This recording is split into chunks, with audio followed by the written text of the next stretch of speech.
बहुत ज्यादा ताकत रखने वाला इंसान एक शरारती बच्चे को उठाकर आसमान की तरफ फेंक देता है और जब वो बच्चा जमीन पर वापस आता है तो उस बेचारे की हालत काफी खराब हो जाती है। ये पावरफुल इंसान हैनकॉक आखिर है कौन? इसी के साथ हम देखते हैं कि कुछ रॉबर्स पुलिस की गाड़ी से बचकर चोरी करके भाग रहे थे और ये न्यूज हर जगह पर दिखाई जा रही थी। फिर हम एक आदमी को देखते हैं जो कि सो रहा था और उसने कैप भी पहनी हुई थी। तभी वहाँ पर एक बच्चा आता है और उसे कहता है Hancock get up, just look at the bad guys. असल में वो बच्चा उसे ये कह रहा था कि तुम एक सुपर हीरो हो, जल्दी उठो और बुरे लोगों से शहर को बचा लो। लेकिन हैनकॉक उस बच्चे की एक नहीं सुनता, इसीलिए वो बच्चा उसे फूल कहकर चला जाता है। ये वर्ड सुनकर हैनकॉक को काफी गुस्सा आ जाता है, इसीलिए वो फुल स्पीड में उड़ता हुआ उसी लोकेशन पर पहुंच जाता है जहाँ पर वो रॉबर्स चोरी करके भाग रहे थे। हैनकॉक सीधा जाकर उनकी गाड़ी में बैठ जाता है तो वो रॉबर्स उससे पूछते हैं कि तुम यहाँ पर आखिर कैसे आए। हैनकॉक उनसे कहता है अरे ये क्या कर रहे हो तुम, ना लड़की है ना वाइन है, फिर भी तुम गाड़ी को इतनी स्पीड में चला रहे हो, तो यहाँ पर थोड़ी सी पार्टी तो होनी चाहिए ना। तभी बात सुनकर उन लोगों को गुस्सा आ जाता है, इसीलिए वो लोग हैनकॉक को शूट करने लगते हैं। गोलियों की वजह से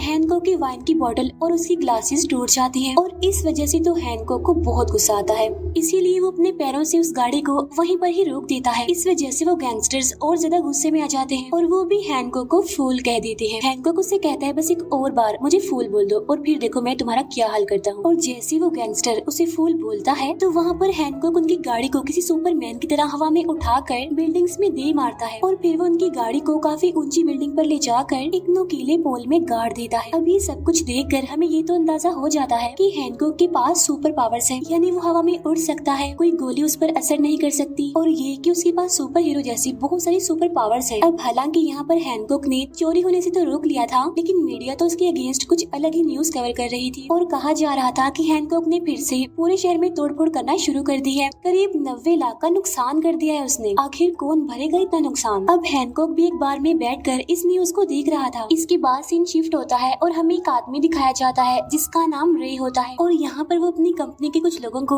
बहुत ही बड़ी प्रेजेंटेशन दे रहा था और कहता है कि आप इस कंट्री के बड़े बड़े बिजनेसमैन हैं, सभी का बिजनेस काफी अच्छा चलता है, हम लोग पैसा तो बहुत कमा लेते हैं लेकिन गरीबों के लिए कुछ नहीं करते, यानी हम गरीबों की कोई भी हेल्प नहीं करते। तो इसीलिए मैंने एक छोटा सा प्लान सोचा है कि क्यों ना हम पूरी दुनिया का एक यूनाइटेड सिंबल बनाएं जो कि दुनिया की हर कंट्री में एक जैसा ही काम करेगा और बेसिकली इसका मकसद होगा गरीबों की हेल्प करना और गरीबों को फ्री मेडिसिन देना। अब जब वो बिजनेसमैन ये वर्ड सुनते हैं फ्री, तो वो रे को वहाँ से जाने के लिए कहते हैं। तभी यहाँ पर रे का बॉस उससे कहता है क्या तुम पागल हो गई हो, अगर हम फ्री में लोगों की हेल्प करते रहेंगे तो पैसा कैसे कमाएं। इसके बाद रे को उस मीटिंग से निकाल दिया जाता है। अब रे जब घर जा रहा होता है तो रास्ते में काफी भीड़ होती है, रे की गाड़ी के आगे भी एक गाड़ी होती है और पीछे भी, और तभी हम देखते हैं कि सामने से आती हुई ट्रेन जोर जोर से हॉर्न दे रही होती है, जिसे देखकर रे काफी डर जाता है, इसीलिए वो अपने आगे वाले को कहता है अरे गाड़ी हटाओ ट्रेन आ रही है, लेकिन कोई भी उसकी बात नहीं सुनता और आगे वाला आदमी कहता है कि आगे भी ट्रैफिक है, आखिर कैसे हटाऊं गाड़ी में। तभी यहाँ पर रे बचने की काफी कोशिश करता है, वो सीट बेल्ट खोलता है, गाड़ी का हैंडल खोलने की कोशिश करता है, लेकिन वो दोनों ही काम नहीं करते और उसकी गाड़ी का हैंडल तो टूट जाता है। अब यहाँ पर रे समझ जाता है कि अब वो नहीं बचने वाला, लेकिन तभी किसी फरिश्ते की तरह वहाँ पर पहुँच जाता है हैनकॉक और वो रे से पूछता है अरे तुमने गाड़ी यहाँ पर क्यों लगाई हुई है। तब रे उससे कहता है प्लीज यार मुझे जल्दी से बचाओ। तब हैनकॉक गाड़ी को उठाकर ऐसे ही फेंक देता है, लेकिन वो तेज आती हुई ट्रेन को रोक नहीं पाता, इसीलिए किसी पिलर की तरह खुद इस ट्रेन के आगे खड़ा हो जाता है और उससे टकराकर वो ट्रेन वहीं पर ही रुक जाती है। अब हालांकि यहाँ पर हैनकॉक ने रे की जान तो बचा ली थी, लेकिन जब वो ट्रेन की तरफ देखता है तो ट्रेन के पीछे वाले डब्बे अलग अलग चीजों से टकराकर पूरे शहर को डिस्ट्रॉय कर चुके होते हैं, जिसकी वजह से वहाँ पर बहुत सारा नुकसान भी हो चुका होता है। ये देखकर वहाँ पर मौजूद सारे लोग हैनकॉक को अब्यूज करने लगते हैं, उसे बुरा भला कहने लगते हैं और उसे कहते हैं कि तुम फूल हो, तुम्हारे अंदर बिल्कुल भी अकल नहीं है, देखो तुमने कितना नुकसान कर दिया है, क्या हाल हो गया है ट्रेन का और ट्रैक का। अब यहाँ पर हैनकॉक भी उन्हें कुछ नहीं कहता, उनकी बुरी बुरी बातें सुन रहा होता है और फिर वो कहता है कि बोलो जिसे जो बोलना है, मुझे कोई भी फर्क नहीं पड़ता। लेकिन तभी वहाँ पर रे आकर उन लोगों से कहता है हे क्या कर रहे हो तुम लोग, मेरी एक फैमिली है और अगर आज मैं जिंदा हूँ तो सिर्फ इसकी वजह से, यानी हैनकॉक की वजह से। आज अगर ये ना होता तो मैं मर गया होता। तब हैनकॉक रिप्लाई में कहता है इट्स ओके, कोई बात नहीं। तब रे उससे कहता है कि मेरी गाड़ी तो पूरी तरह से टूट चुकी है, तो क्या तुम मुझे मेरे घर तक ड्रॉप कर सकते हो। तब ये सुनकर हैनकॉक अपनी पावर से उसकी गाड़ी को ही उठाकर उसके घर पर ड्रॉप कर देता है है और यहाँ पर हम रे के बेटे को देखते हैं जो कि हैनकॉक का काफी बड़ा फैन था और वो हैनकॉक को आज अपने ही घर में पाकर काफी खुश होता है। और तभी वहाँ पर रे की वाइफ मैरी भी आ जाती है और कहती है कि ये वही न्यूज वाला आदमी है ना जो हर जगह तोड़फोड़ करता है। तब रे कहता है कि आज इसने मेरी जान बचाई, अगर आज ये ना होता तो मैं जिंदा ना होता। तब हैनकॉक उसे थैंक यू बोलकर वहाँ से जाने लगता है। तब रे उसे कहता है क्यों ना आज का खाना तुम हमारे साथ खाओ, जिस पर हैनकॉक कहता है yes of course why not. अब खाना खाते वक्त ये लोग आपस में बातें कर रहे होते हैं। तभी रे का बेटा कहता है कि यहाँ गली में एक बच्चा है जो मुझे बहुत तंग करता है। तब हैनकॉक कहता है कि उसकी बातों पर ज्यादा ध्यान मत दो, बस तुम उसे जोर से किक कर दो और वो वहीं पर चुप हो जाएगा। तब मैरी कहती है कि छोटा बच्चा है वो, उसे ऐसी बातें मत सिखाओ। तब ये सुनकर हैनकॉक अपनी वाइन की बोतल लेकर वॉशरूम में चला जाता है। तब मैरी रे से पूछती है क्या वो सच में वॉशरूम में वाइन की बोतल लेकर गया है। अब वापस आकर हैनकॉक रे को थैंक्स कहता है और वहाँ से जाने लगता है। रात को मैरी अपने हस्बैंड यानी रे को कहती है कि तुम हैनकॉक से दूर ही रहना, क्योंकि हर कोई उसे बुरा भला कहता रहता है और उसकी इमेज भी सोसाइटी में काफी खराब, और अगर तुम भी उसके साथ रहे तो तुम्हारी इमेज भी खराब हो जाएगी। अब ये सारी बातें हैनकॉक उनके घर की छत पर बैठकर सुन रहा था। इसके बाद नेक्स्ट मॉर्निंग हम हैनकॉक को देखते हैं जो कि नींद से जागता है और वो पास ही पड़े एक छोटे से बॉक्स को उठाता है और उसके अंदर पिक्चर की 2 टिकट्स थी जो कि रे ने भिजवाई थी। तब उन्हें देखकर हैनकॉक काफी इमोशनल हो जाता है और वो सोचता है हाँ सच में मुझे अपनी इमेज को अच्छा बनाना होगा, यानी मुझे खुद को सुधारना होगा। इसीलिए वो सीधा रे के घर जाता है, लेकिन रास्ते में उसे एक बच्चा फूल कह देता है। यहाँ पर हैनकॉक उस बच्चे से पूछता है तुम्हारा नाम क्या है। नाम बताने पर हैनकॉक को पता चलता है ये वही बच्चा है जो रे की बेटी को परेशान करता है। वो बच्चा हैनकॉक से पूछता है तुम यहाँ पर क्या कर रहे हो फूल। यहाँ पर हैनकॉक उस बच्चे से कहता है बस एक और बार तुम मुझे फूल कहो और फिर देखो मैं तुम्हारा क्या हल करता हूँ। और जैसे वो बच्चा हैनकॉक के पास आकर बोलता है फूल, तो हैनकॉक आसमान में उस बच्चे को काफी ऊपर तक उछाल देता है, इतना ऊपर कि आप अंदाजा नहीं लगा सकते। और तभी वहाँ पर नीचे रे भी आ जाता है और वो पूछता है कि आखिर यहाँ पर चल क्या रहा है। तब हैनकॉक उसे कहता है कि सब कुछ ठीक ही तो चल रहा है, कुछ भी नहीं हुआ यहाँ पर। और तभी आसमान से वो बच्चा नीचे गिर रहा होता है, लेकिन हैनकॉक उसे नीचे गिरने से बचा लेता है। अब इस हादसे के बाद तो वो बच्चा रोता हुआ चिल्लाता हुआ वहाँ से चला जाता है। यहाँ पर रे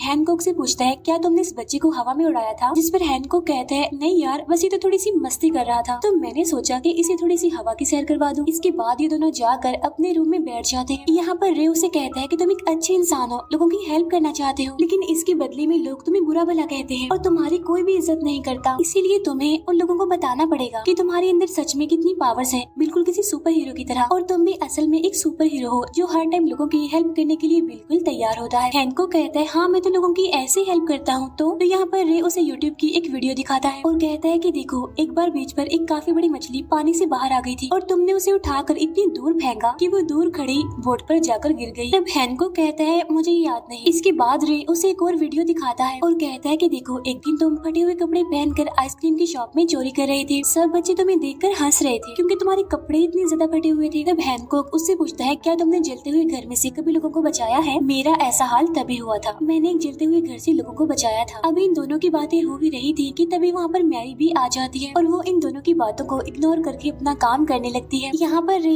हैनकॉक को कहता है कि अगर तुम अपनी इमेज को अच्छा बनाना चाहते हो तो तुम्हें लोगों के लिए कोई अच्छा काम करना होगा। और तभी न्यूज में न्यूज रिपोर्टर कहती है कि इस टाइम तक हैनकॉक के खिलाफ तकरीबन 600 केसेस हैं, लेकिन आज तक उसने कभी भी कोर्ट में गवाही नहीं और कभी भी वो जेल थाने में एंटर तक नहीं हुआ। तब यहाँ पर रे उसे कहता है हैनकॉक यही ठीक टाइम है, अगर तुम लोगों के दिलों में अपनी जगह बनाना चाहते हो तो तुम फौरन खुद को पुलिस के हवाले कर दो और जेल में चले जाओ और जेल में तुम एक कैदी की तरह रहो, ताकि लोगों को लगे हाँ सचमुच अब हैनकॉक सुधर गया है, और जब लोगों को तुम्हारी जरूरत होगी तो वो सचमुच तुम्हें बुला ले।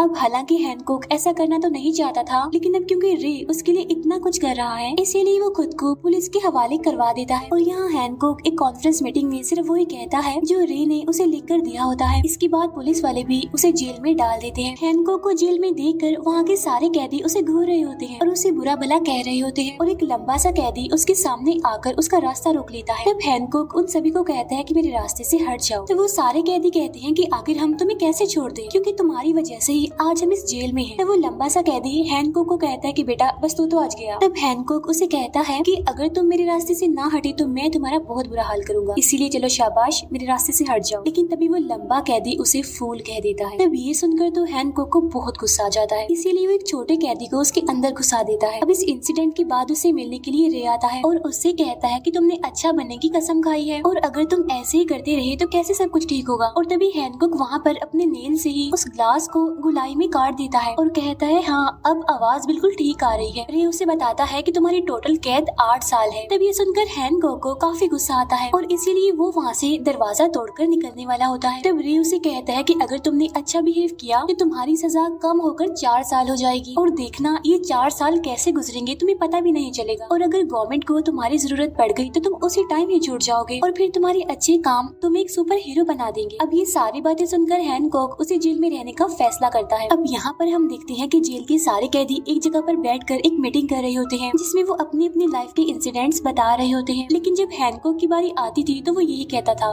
पास। इट्स मीन उसके पास कुछ भी नहीं था बताने के लिए। जेल में सारे प्रिजनर्स अपना टाइम स्पेंड करने के लिए अक्सर वॉलीबॉल खेला करते थे, लेकिन हैनकॉक तो हर बार एक ही बार में बॉल को डॉज करके मैच को जीत जाया करता था। अब ऐसा करते करते काफी दिन गुजर जाते हैं, जहाँ पर जेल में उसे मिलने के लिए फिर से रे आता है और वो हैनकॉक को कहता है कि अब तुम बिल्कुल अच्छा काम कर रहे हो, इसीलिए मैं चाहता हूँ कि तुम कुछ इम्पोर्टेंट पॉइंट सीख लो, जैसा कि हर उस पर्सन को गुड जॉब बोलो जिसने अच्छा काम किया हो। लेकिन यहाँ पर हैनकॉक कुछ भी नहीं कहता। फिर हर जगह टीवी पर ये न्यूज आने लगती है कि इस टाइम तक पूरी कंट्री में 30% तक क्राइम रेट बढ़ गया है और अगर हैनकॉक होता तो इतना क्राइम शायद ना बढ़ता। अब यहाँ देखते ही देखते कुछ लोग तो हैनकॉक के साथ हो गए थे और कुछ लोग आज भी उसे बुरा भला ही कहते थे कि जब भी हैनकॉक आता है वो हमेशा तोड़फोड़ मचा देता है, वो जेल में रहे तो ज्यादा बेहतर है, हम तो चाहते हैं कि वो कभी जेल से बाहर ही ना आए। इसके बाद हम देखते हैं कि एक दिन हैनकॉक से मिलने रे की वाइफ मैरी आती है अपने बेटे के साथ। वो उसके लिए खाना लाई होती है जिसे खाकर हैनकॉक काफी खुश होता है। यहाँ पर मैरी हैनकॉक को बताती है कि रे तुम्हारे ऊपर काफी उम्मीदें लगाकर बैठा हुआ है, इसीलिए तुम प्लीज उसकी उम्मीदों को मत तोड़ना, वो एक काफी अच्छा इंसान है। अब क्योंकि हैनकॉक को ड्राइंग का काफी शौक था इसीलिए उसने हर वॉल पर ड्राइंग्स बनाई हुई थी। फिर एक दिन वॉलीबॉल को खेलते हुए उनकी बॉल ग्राउंड से काफी दूर जाकर गिरती है। तब हैनकॉक उस बॉल को वापस लाने के लिए वहाँ से कूदता है। अब सारे पुलिस ऑफिसर्स और कैदी देखकर ये समझ रहे थे कि अब तो हैनकॉक भाग जाएगा। अब कुछ टाइम के लिए हैनकॉक भी यहाँ पर सोचता है कि क्यों ना मैं ये जेल तोड़कर यहाँ से भाग जाऊँ, लेकिन फिर उसे रे की बातें याद आती हैं और वो सोचता है कि नहीं, अगर मैं यहाँ से भागा तो रे का दिल टूट जाएगा, इसीलिए वो बॉल को लेकर वापस से जेल में आ जाता है। नेक्स्ट एक पुलिस ऑफिसर हैनकॉक को उठाकर उसे कहता है कि मिनिस्टर ने तुम्हें बुलाया है, इसका मतलब ये है कि पूरे कंट्री में क्राइम होने की वजह से अब उन सभी को जरूरत थी एक ऐसे सुपर हीरो की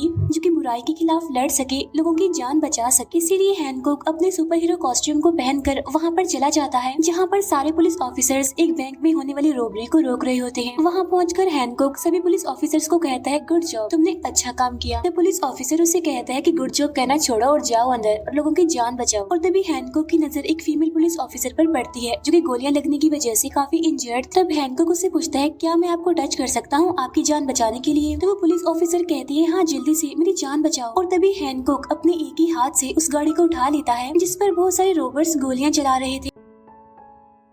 हैनकॉक उस पुलिस ऑफिसर की जान बचाकर उसे कहता है गुड जॉब, तुमने अच्छा काम किया। इसके बाद हैनकॉक वहाँ से निकलकर उसी जगह पर चला जाता है जहाँ रॉबर्ट्स ने अंदर बैठे सारे प्रिजनर्स पर टाइम बॉम्ब लगाकर उन्हें छोड़ दिया था। हैनकॉक वहाँ पर पहुंचकर रॉबर्ट्स को मारकर एक एक करके उन्हें बिल्डिंग से बाहर फेंक रहा था। इसके बाद मेन रॉबर का सामना हैनकॉक से होता है और वो हैनकॉक को कहता है कि तुमने मेरे इतने आदमियों को मार दिया है, इसीलिए मैं चाहता हूँ कि तुम मेरे लिए उस बैंक के लॉकर को तोड़ दो, और अगर तुम मेरे लिए ऐसा करोगे तो यहाँ पर जितने भी प्रिजनर्स हैं इन्हें जिन पर बॉम्ब लगा हुआ है उन्हें मैं छोड़ दूंगा। तब हैनकॉक कहता है कि नहीं, ऐसा तो मैं बिल्कुल भी नहीं कर सकता। तब ये सुनकर उस रॉबर को गुस्सा आ जाता है और वो उसे फूल कह देता है। अब क्योंकि हैनकॉक को ये वर्ड काफी बुरा लगता था इसीलिए वो पास ही पड़े एक टेबल लैंप का नट खोलता है और उसे बिल्कुल एकदम फ्लैट बना देता है और कहता है बस मुझे एक और बार तुम फूल कह दो और फिर देखो मैं तुम्हारा क्या हाल करता। और जैसे ही वो रॉबर उसे फूल कहता है तो तभी हैनकॉक उसके हाथ पर वही गोल फ्लैट चीज मारता है जिससे उसका हाथ कट जाता है। इसके बाद सीन शिफ्ट होकर बैंक के बाहर जाता है जहाँ पर हैनकॉक उसके कटे हुए हाथ और बॉम्ब के रिमोट को एक पुलिस ऑफिसर को दे देता है और कहता है अब सारे लोग बिल्कुल सेफ हैं, गुड जॉब, तुमने काफी अच्छा काम किया। तब जवाब में वो पुलिस ऑफिसर उससे कहता है कि आज हमने नहीं बल्कि तुमने अच्छा काम किया है। और देखते ही देखते पूरा शहर हैनकॉक के लिए क्लैपिंग करने लगता है। इट्स में लोगों को अब हैनकॉक की इम्पोर्टेंस का पता चल चुका था। अब हर मीडिया हर न्यूज के अंदर हैनकॉक काफी फेमस हो गया था। अब रात के टाइम डिनर के लिए हैनकॉक, रे और मैरी एक रेस्टोरेंट में बैठे होते हैं जहाँ पर वो अपनी लाइफ के कुछ मोमेंट्स शेयर कर रहे होते हैं। यहाँ पर रे बताता बताता है कि मुझे पहली बीवी से एक बेटा हुआ था, लेकिन फिर मेरी वाइफ की मौत हो गई। फिर एक दिन जब मैं अपने बेटे के लिए शॉपिंग करने के लिए मॉल में गया तो मैं बहुत कंफ्यूज था, लेकिन तभी वहाँ पर मुझे मैरी मिल गई, जिसने मुझे देखते ही मेरी परेशानियों को समझ लिया और मेरी हेल्प की और हमेशा के लिए मेरे साथ रहने का डिसाइड किया। जिस पर मैरी कहती है, हाँ बिल्कुल, मुझे भी आज तक अपनी जिंदगी में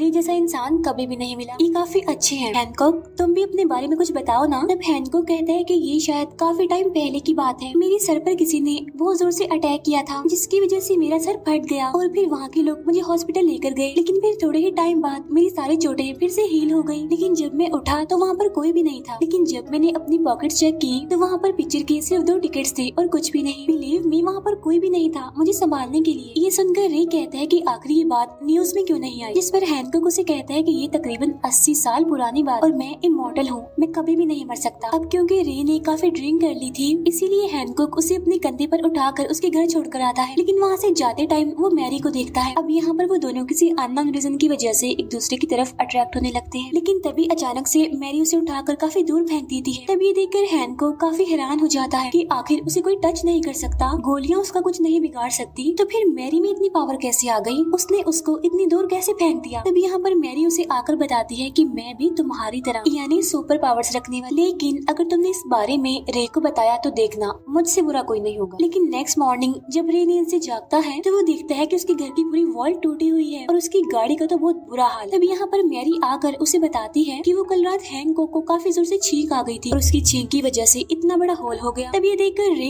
काफी हैरान हो जाता है कि आखिर उसकी छींक से इतना बड़ा ब्लास्ट भी हो सकता है, और तभी वहाँ पर हैनकॉक भी आ जाता है। तब यहाँ पर बात को संभालने के लिए मैरी कहती है कि हाँ हैनकॉक, वो कल तुमने इतनी जोर से छींका था ना, इसलिए हमारी वॉल टूट गई, तो प्लीज आज भी जोर से मत छींकना। तब यहाँ पर हैनकॉक भी उसका साथ देते हुए कहता है, हाँ वो क्या है ना कि जब भी डस्ट होती है तो मुझे छींक आ जाती है। और तभी अचानक से रे के पास उसके बॉस की कॉल आ जाती है, जहाँ पीछे से हैनकॉक मैरी को परेशान करने की कोशिश करता है, कभी नुकीली चीज को उसके शोल्डर में चुभाने की कोशिश करता है, कभी बेलन से उसके सर पर मारता है, और जब वो 2 पेन लेकर उसे मारने ही वाला होता है कि तब मैरी उसे देख लेती है। तब हैनकॉक उसे कहता है, I can do this all day. यहाँ पर मैरी हैनकॉक से पूछती है, आखिर तुम्हारा प्रॉब्लम क्या है, चाहते क्या हो तुम, ये सब कुछ तुम क्यों कर रही हो मेरे साथ। जिस पर हैनकॉक कहता है, क्योंकि मैं तुमसे बात करना चाहता हूँ, इसीलिए शाम में तुम मेरे घर पर आकर मुझसे मिलो। तब मैरी उसकी ये बात मान लेती है।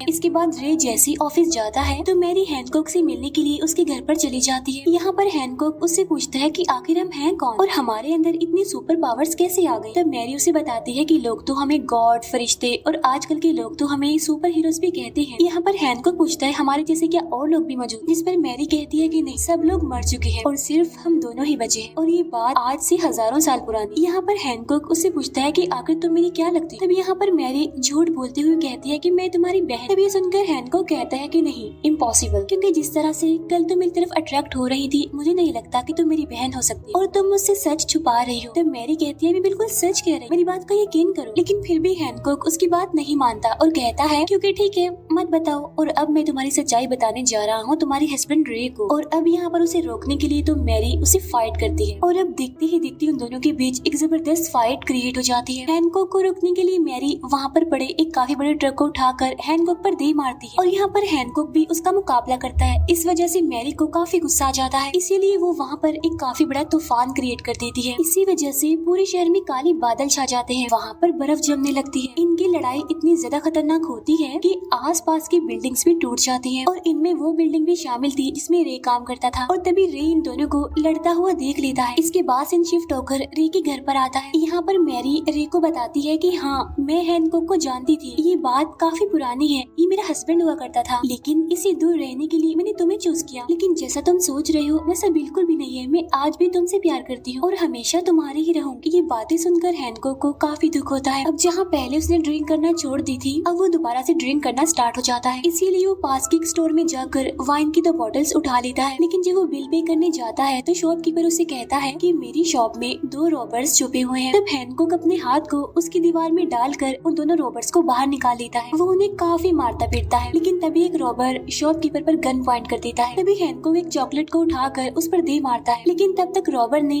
हैनकॉक को गोली मार दी होती है। अब यहाँ पर हम देखते हैं कि आज तक जिसका खून बहा नहीं होता, आज उसका खून बहने लगता है, यानी हैनकॉक का उसका खून बहता है, इसीलिए वो वहीं पर गिर जाता है। इसके बाद सारे लोग हैनकॉक को हॉस्पिटल पहुंचा देते हैं। वो ये सोचकर काफी ज्यादा हैरान होता है कि जिस इंसान का बॉम्ब कुछ बिगाड़ नहीं सकता, उसे गोली कैसे लग सकती है। और तभी यहाँ पर मैरी आ जाती है। हैनकॉक को इस हालत में देखकर मैरी उसे बताती है कि ये साल आज से तकरीबन 40 साल पुरानी है। हम लोग उस टाइम भी एक हुए थे, लेकिन जब भी हम एक होने की कोशिश करते हैं तो लोग हमें मारने के लिए पहुंच जाते हैं, और हमारे करीब होने की वजह से हमारी पावर्स भी खत्म हो जाती हैं। और ये देखो, ये तलवार का निशान उसी बात का है। ये कहकर वो अपने हाथ पर जलने का एक निशान दिखाती है। वो बताती है कि ये निशान 1850 का है, और उस टाइम भी हम एक हुए थे। एक घर के जलने पर तुमने मुझे बचाया था, फिर इसके बाद तुम वहाँ से चली गई, यानी हम दोनों एक दूसरे से दूर हो गई, तो तुम भी ठीक हो गए और मैं भी। और ऐसा 80 सालों पहले भी हुआ था, यानी जब तुम्हारी सर पर चोट लगी थी, जिसकी कहानी तुमने हमें सुनाई, लेकिन जब मैं तुमसे दूर चली गई तो तुम बिल्कुल ठीक हो गए। अभी ये दोनों बातें कर ही रहे होते हैं कि तभी वहाँ पर वो हाथ कटा रोबर पहुँच जाता है, यानी जिसका हाथ हैनकॉक ने काटा था, और वो वहाँ पर पहुँचते ही मैरी को गोलियों से शूट कर देता है, जिस वजह से मैरी काफी इंजर्ड हो जाती है। और हैनकॉक को काफी गुस्सा आता है उसकी ऐसी हालत देखकर, इसीलिए वो एक एक करके उन सारे रोबर्स को मारने लगता है। अब यहाँ पर बेशक हैनकॉक की पावर्स कम जरूर हुई थी, लेकिन अभी भी वो पूरी तरह से इंसान नहीं बना था, इसीलिए वो वहाँ पर मौजूद सारे रोबर्स को मार रहा होता है। और लास्ट में बारी आती है उसी हाथ कटे रोबर की, और वो हैनकॉक को काफी मारता है और उस पर भी बहुत सारी गोलियां शूट कर देता है। जहाँ एक तरफ हैनकॉक को दर्द हो रहा होता है, वहीं दूसरी तरफ मैरी भी तड़प रही होती है। यहाँ पर वो हाथ कटा रोबर उसे कहता है कि अगर तुम मरने के बाद हेल जाओगे तो मेरा शुक्रिया अदा जरूर करना, क्योंकि वो पर्सन मैं ही हूँ जो तुम्हारा खात्मा कर देगा, क्योंकि अब तुम पूरी तरह से एक इंसान बन चुके हो और अब तुम्हें मरने से कोई नहीं बचा सकता। और जैसे वो आखिरी गोली हैनकॉक के सर पर मारने वाला होता है, तभी वहाँ पर रे पहुँच जाता है और एक एक्स से उसका दूसरा हाथ भी काट देता है। लेकिन अब काफी देर हो चुकी थी, क्योंकि मैरी की सांसें और हार्ट बीट दोनों ही रुक चुकी थी। और तभी हैनकॉक को मैरी की बात याद आती है कि जब भी हम दोनों करीब होंगे या एक साथ होंगे तो हम इंसानों की मौत मरेंगे। इस बात को याद करके हैनकॉक फिर से खड़ा हो जाता है और वो हॉस्पिटल की विंडो से जंप कर देता है, जिसकी वजह से हम देखते हैं कि मैरी की हार्ट बीट थोड़ी सी बढ़ जाती है। हैनकॉक फिर से खड़ा होता है और फिर से जंप करता है, और तभी मैरी वहाँ पर सांस लेने लगती है। इसके बाद हैनकॉक इतनी बड़े जंप लगाता है कि वो सीधा चांद पर पहुँच जाता है, और इसके बाद तो मैरी बिल्कुल होश में आ जाती है और वो बिल्कुल ठीक हो जाती है। इसके बाद हमें 6 महीने बाद का सीन दिखाया जाता है, जहाँ पर हम रे की फैमिली को देखते हैं जो कि काफी खुश थी। ये लोग वहाँ पर आइसक्रीम एंजॉय कर ही रही होती हैं कि तभी वहाँ पर रे के पास हैनकॉक की कॉल आती है, और वो उसे कहता है कि एक बार जरा चांद पर तो देखो। और जब रे ऊपर चांद की तरफ देखता है तो वो देखता है कि चांद पर वही सिंबल बना हुआ है जो उसने बाकी सभी बिजनेसमैन को अप्रोच किया था अच्छे काम करने के लिए। इसका मतलब ये था कि हैनकॉक फिर से आ चुका है एक अच्छा सुपर हीरो बनकर लोगों की हेल्प करने के लिए। और इसी के साथ ही मूवी यहीं पर एंड हो जाती है।